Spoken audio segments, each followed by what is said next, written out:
building of the next Outlaw M5 has begun. But today, we're gonna be working on an M6, a very red M6. No, we're not gonna be fixing this mirror in this episode, but we will be fixing that. We're gonna be doing some SMG relearns. And this one will be on the channel very soon for quite a few things, so let's hop right into Ista. Not all of the procedures that Ista says to have a battery charger connected for do you need. This is one that you do need though. You can either go to the battery in the trunk or the jump points right here, and just put a mild charge on it. We have about 20 amps, a little bit more than mild, but first step is gonna be putting our Beamer Geeks cable in. It's a K-CAN D-CAN cable, just goes under the dash on the M6. We have power to the cable indicated by the light there. On the E60 M5, the DLC or OBD2 connector will be right here. On the M6, that's where we have it. Now we'll put the other end of the cable into the USB on the computer, whichever one you have designated for the communication. And then we'll go to ignition 2. So this is off 1. See how some of the lights came on, iDrive turned on. If we push the button again, all of the lights come on and iDrive comes on. So that's ignition position 2, which is what we're gonna need to be in. So when we go to Ista and have it opened up here, we can just go right up here to this top corner under operations. And then the second tab on the second level here for readout vehicle data. And down in the bottom corner, complete identification. And on the E-chassis cars, it's gonna take a little bit for it to load up, but you'll be able to, in that time, look at all the vehicle information, verify everything's correct as far as mileage, rear wheel drive or not, paint color, all of that. So definitely verify the engine that's in it too. Alright, so for our situation, where we do the slave cylinder, but there's only 2 options as far as the relearns goes, we're going to go into the transmission control replacement menu. So we have the 2 options that we had for the slave cylinder, along with 2 additional options. We wanted to learn as much of the transmission as possible in one shot, so we're gonna go with this one. These also have to be done in order, so you have to start at 1, go down to 4. So starting with number 1 here, this is after bleeding the SMG. We'll do the clutch valve characteristics and push continue. And then I'll ask you about if the car is engine off, ignition on, say yes, and then continue. And then it will begin. At that time, you will get an indication on the dash for transmission malfunction.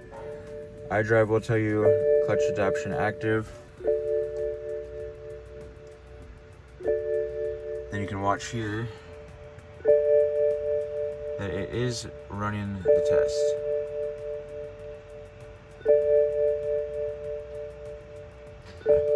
You can see here that it is running the teach-in program. It says it up top there. When it's complete, it will say terminated. And I'll say terminated whether it's successful or unsuccessful. Kind of have to just read the box on it here and see what it's telling you as the reason for the termination. Another thing I suggest doing while you're doing any of the tests or waiting in Ista is on the other side here. This information is always usually pretty helpful and informative, so highly suggest reading through that. See up here how it says program terminated, but it says teach-in completed, so that's successful. So we'll go down, push continue. It's going to save the teach-in values, and then it's also going to show us before and after. So there's a little bit of change there. We did change a few things. So now I'll go to number 2 here, teaching the complete transmission, and that's going to be on the gearbox side of it.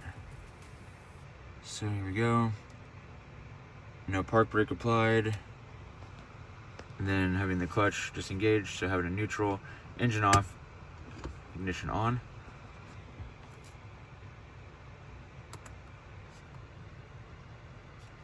So then we'll click yes, go down, push continue, and you'll be able to hear when it starts shifting.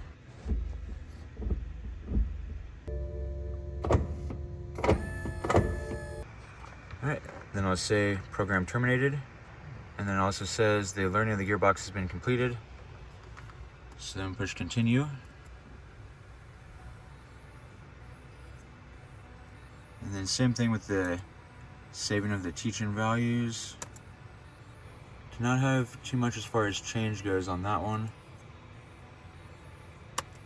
And that notification is just telling you that by doing this, it's going to set some codes.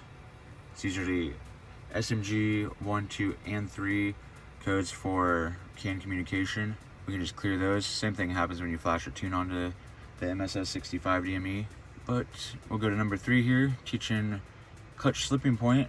So for this, we'll have it in neutral, engine on, and running at idle. No accelerator pedal. Input and transmission input speed is also 0. So you can click yes, but before continuing, we need to have the engine running. So start it up here. And even though this is a DIY, let's get a little V10 cold start.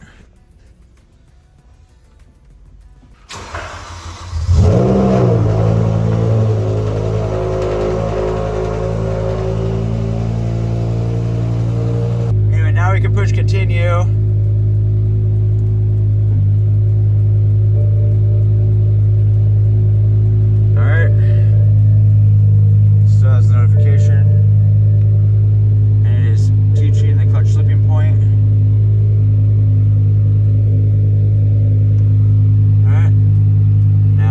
Terminated.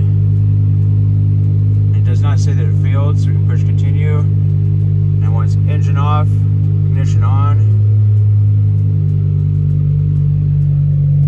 So whenever it says terminal 15 on or ignition on, it means past 1 to 2.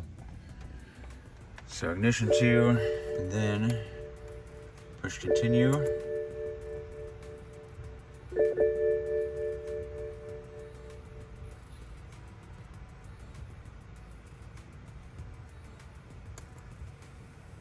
Alright, then here are the values before and after. And then now we can go to the last option, number 4 here, for teaching in the longitudinal acceleration sensor. Terminal 15 on, engine off, vehicle must be parked on flat, level surface. That is very important. Vehicle must be stationary and must not be loaded. So, which says vehicle must not be loaded. BMWs, technically, when you align them, you are supposed to have a certain amount of weight in every seating position, but that is still not considered loaded because there's no person in it. So we've done these both ways, whether it be person in or person not in. Not in seems to work the best because you can get a true 0 that way, and then the SMG can adapt accordingly. So we'll roll down the passenger window and then be able to click OK through that, since we will not need to turn the vehicle on after this. So we'll roll down the window, hop out. We'll continue with the last step. All right, so now that we're out of the vehicle, push continue, and then it says program running. So we'll give it a second to go through the procedure. All right, it'll only take about a minute or so, and we have program is complete. So push continue. Here are the differences in values.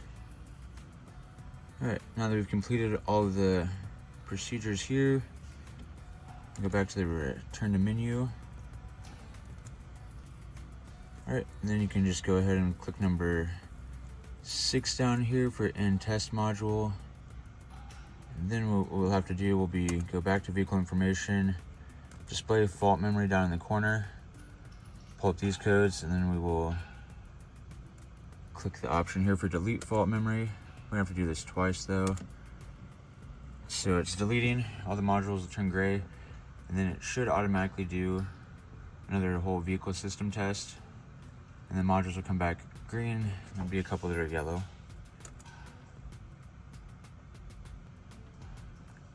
And click start vehicle test at the bottom because it did not do it automatically, and click yes.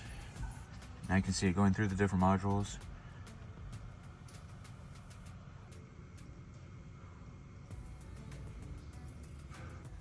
Alright, now we'll go down here to display fault memory. Okay, then we'll go down here to display fault memory.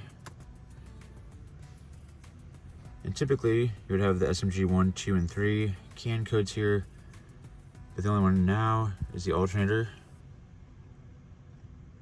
So if you do have those SMG codes, just clear them, they won't come back. Like I said earlier, those come on even when you just flash the DME, so that's all you have to do. to recalibrate and relearn the SMG completely. Whether you do PLCD, sensor, the SMG module, clutch, even just taking it apart, recommend just doing the complete relearn. It doesn't take too much longer, and you never know what parts have gotten worn and what's changed. So, all right, we're gonna go take it for a test drive here, verify everything is good. If you guys want to see more DIYs or more stuff using Ista, let us know in the comments below. As always, thanks for watching, and don't forget to save the S85.